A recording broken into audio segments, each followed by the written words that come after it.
คนปึกอ่านหนังสือสอบ เจ้าเคยเห็นบ่เราบ่เก่งคือเขาสมองเรามันช้าเพราะฉะนั้นเราต้องอ่านหนังสือหลายๆอ่านคนอื่นเขาบอกเขาอ่าน2รอบเขาเฮ็ดข้อสอบได้เขาผ่านของเราเป็นคนที่ช้าเฮ็ดอิหยังก็ช้าสมองก็ช้าทุกอย่างแต่ว่ามีอย่างหนึ่งที่มันจะเฮ็ดให้เราสำเร็จในชีวิตก็คือความตั้งใจค่ะความตั้งใจของเรา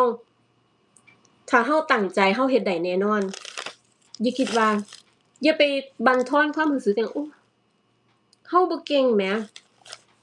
เฮ็ดบ่ได้ดอกอย่าไปคิดจั่งซั้นต้องคิดว่าคนอื่นเฮ็ดได้เราก็เฮ็ดได้คือกันเขาสอบผ่านเราก็สอบผ่านคือกันเพียงแค่ว่าเขาอ่านหนังสือ2รอบเราอ่านหนังสือ20รอบผ่านคือกันคนเรามันต้องคนอื่นเขามีพรแสวงแล้วก็พรสวรรค์ของเรา